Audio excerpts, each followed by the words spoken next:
this loads up here for a second, this is the next episode. So I believe we are on episode 3. And again, for everyone, this is Mr. E, also known as the Bearded Music Teacher. And again, a little bit of background about this podcast channel is that this is a abbreviated version of the things that I share in my classroom and the things that I talk about. And so this is just the audio version. There is a video version of these episodes as we progress through that are on my website for my students. So if you are not a student of mine, you will not have access to the video or the slides, but you at least get a chance to listen to the audio and hear and kind of think about what I said. So we are going to talk about the formation of the big band, what that looks like. We're also going to talk about how the rhythm section was key and the singers that start to be a part of the big band era that come out of that. So they kind of come to the forefront, if you will. So most radio performances until the late 40s were live. So band leaders and singers had to be convinced to do the song, which they which was hurdled out to get the song. So what I mean by that? So what ended up happening is that the band leaders and singers both had to be convinced to do the songs that the radio wanted them to do. And most, if not all, recordings, it was very taboo, very against the unspoken rule of, I guess, radio, that at the time that the bands, all music, I should say, all music had to be live, couldn't be recording, which is funny because they did have recording back then. But anyways, so publishers began to bargain with the band, the singer, and the radio producers, all to get their song on the air. So this became kind of like a market in and of itself.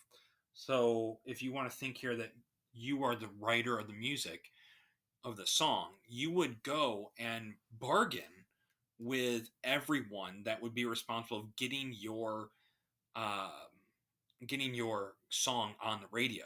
And it could take form in like 5 different deals that you would make with a bunch of different entities that would put your song on the radio. And we consider the big band era to be between 1935 and 1945. This is when it was big. This was the highlight of it. And that's where we see big bands like Benny Goodman, Tom Dorsey, Jimmy Dorsey, Glenn Miller. A good one of this would be actually Glenn Miller's String of Pearls. That's the one that comes to mind when I think of big bands. It has a great melody to it. And a lot of the big band players would actually move on to jazz.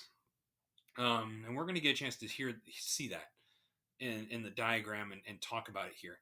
So the big band consisted of 2 unique sections. We have the rhythm section, which consisted of the bass. Now, it's not the electric bass that you would think. It is the upright bass that you would see in orchestras. Occasionally, you would see the electric bass, but let's just classical purposes, it's the upright bass. You'd have the drums, the piano, and the guitar, in addition to the bass. Then you would have the horn section, which is anything with a bell, really. But the 3 main ones were the trumpets, the trombones, and the saxophones. And now some of you go, well, there's different saxophones. Yes, and it really just depended on the band. I would think that a lot of them would be like alto and tenor sax. A couple berries here and there, but for the most part, we just say saxophones and just move on from there. Now, the big band diagram. Usually what you would see is you'd kind of see them divided up. You'd see the rhythm section in one pocket of the stage and the horn section on the other. The vocalists would usually stay front and center or when they were singing, but when they weren't, they would go off stage typically. And really it kind of depended on the band leader. Some band leaders of the time would really want the singer in the front and sitting there. Others thought it was really awkward, so they just kind of shuffled them off to the side. And these singers were kind of seen as like the the sideshow, if you will, the big band. It was like, oh, okay, yeah, here's a singer doing the song, yay. Um, and one of them, the big singer and most important of this era was Bing Crosby, and the Germans referred to him as Der Bingle. I could be mispronouncing that. I did take German, but my German is not that great. Very, very, very rudimentary type German.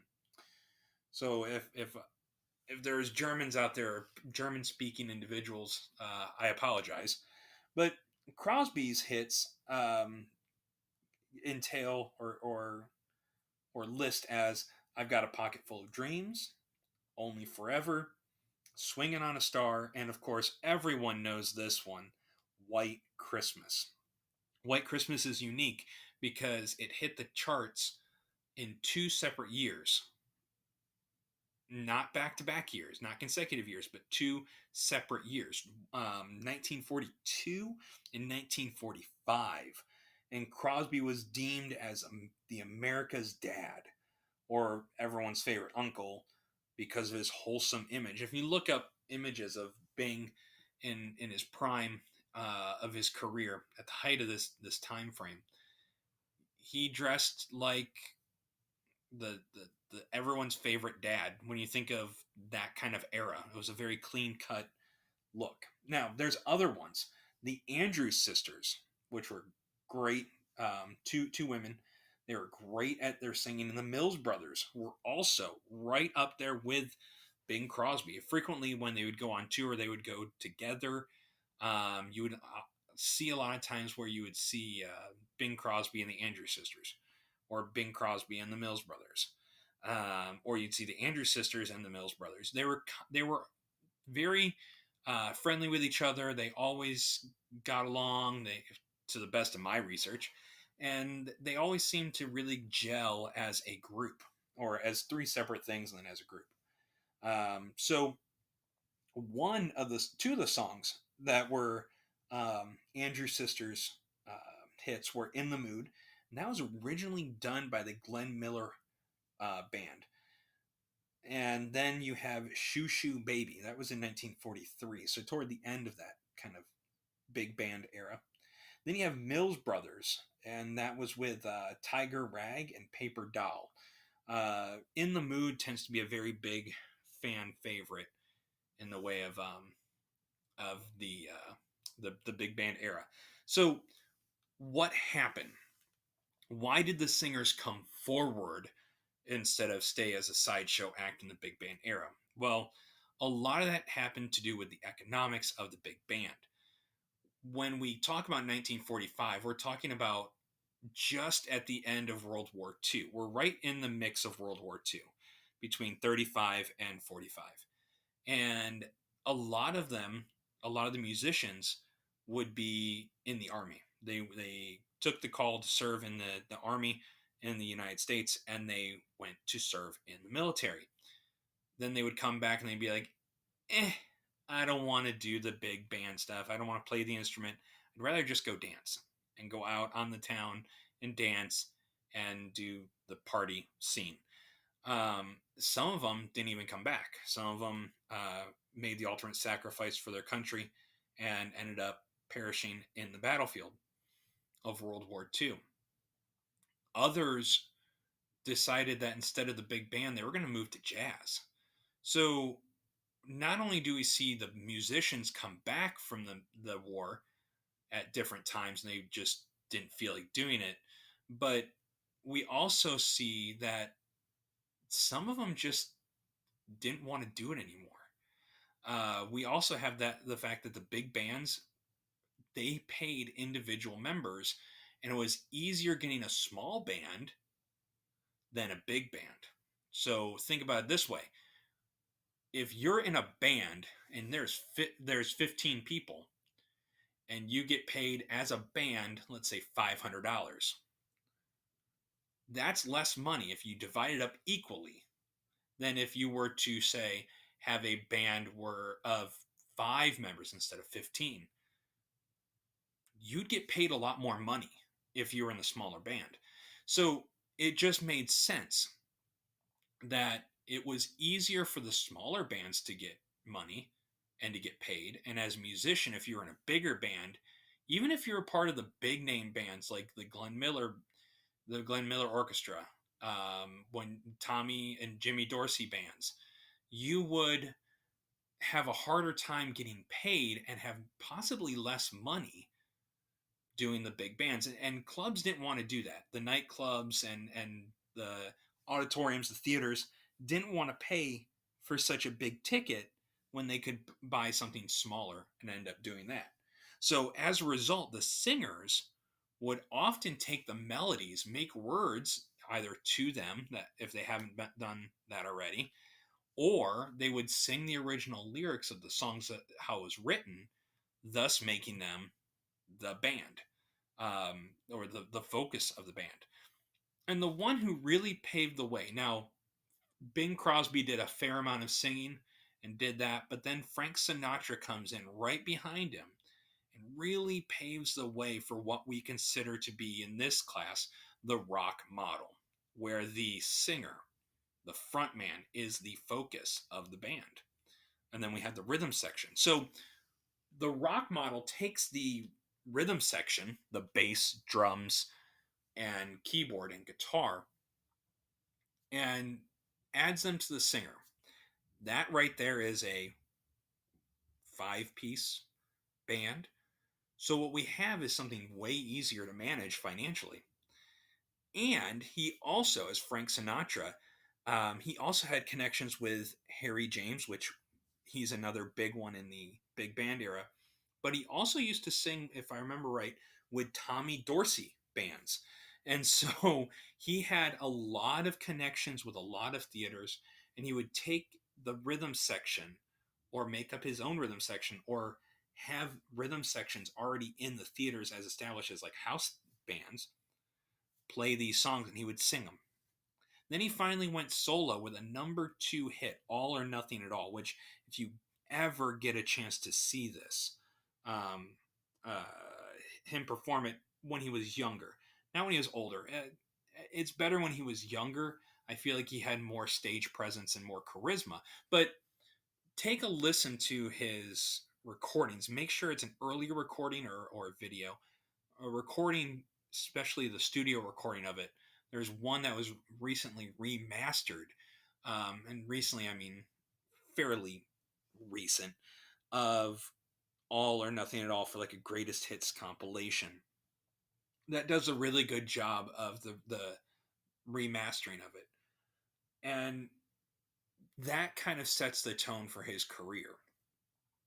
He becomes what's the really a kind of first teen idol, if you will, in music. And he kind of has this little bad boy image twist to him. So he takes Bing Crosby and kind of twists it a little bit. He's younger than Bing Crosby. And Frank Sinatra with the song I've Got a Crush on You in 1948 really kind of takes it to the next level, and the idea where the girls want him as the ideal boyfriend or husband and the guys want to be like him. Uh, he's got a very clean cut image, like I said before. He's young, and this really kind of is a strong connection with the idol later on with the Beatles. You'll see this kind of pandemonium, this phenomenon, not with Frank Sinatra. It goes to another level with Beatlemania, but you see these women fawning over, I guess that would be a good word, over these performances by Frank Sinatra, and he is like the guy to go see. Now, another one that we need to be aware of is that we do have this kind of corniness, if you will, of these um, songs. There's other ones like Johnny Ray's Cry. It becomes an international hit in the 50s. And you have Joe Stafford's hit You Belong to Me, K Star's hit Wheel of Fortune, Rosemary Clooney, who also does a lot of great things, like I have alluded to in the past, with Come On My House, which, by the way, is another phenomenal one. I believe it was also in several car commercials when I was younger. But the first half of the 1950s was all aimed toward the middle class. So we had the big band era with Bing Crosby, which look up Bing Crosby.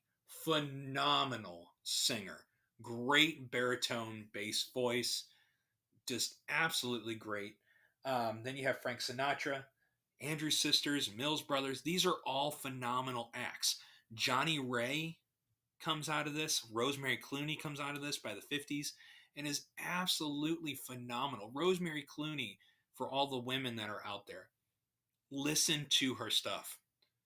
Even later on, she actually showed up in an episode of a hit show called ER. She's the famous actor George Clooney's mother, I believe.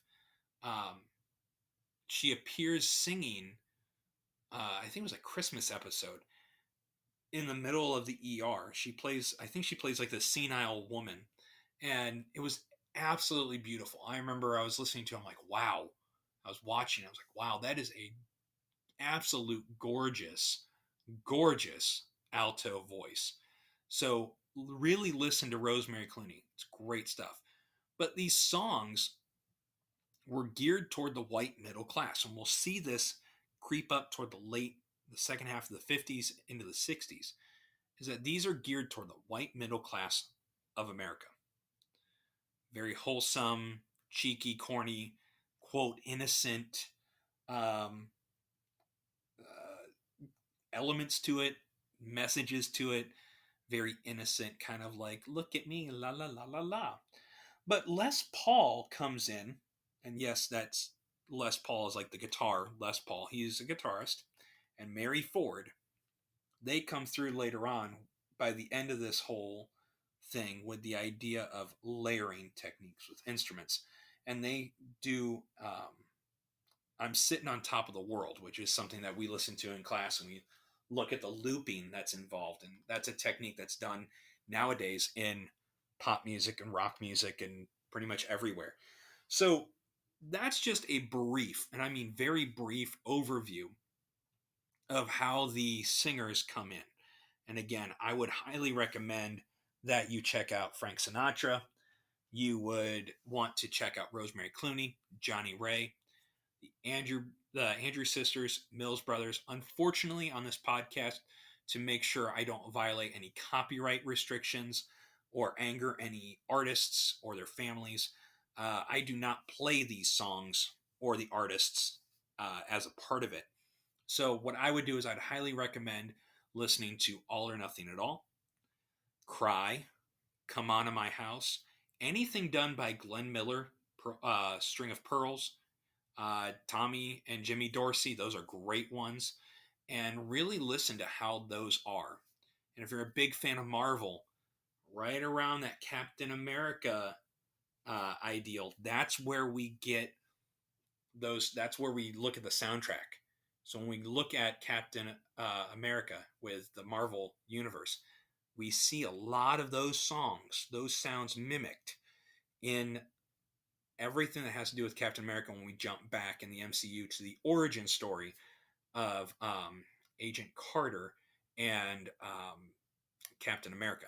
Anyways, that is it. Please make sure you follow this podcast. Please support this podcast. Spread the word of this podcast, and make sure that you do your own research. Take time to listen to this stuff and really, really enjoy rock music. And again, thank you for listening, and I hope to see you all soon on another podcast.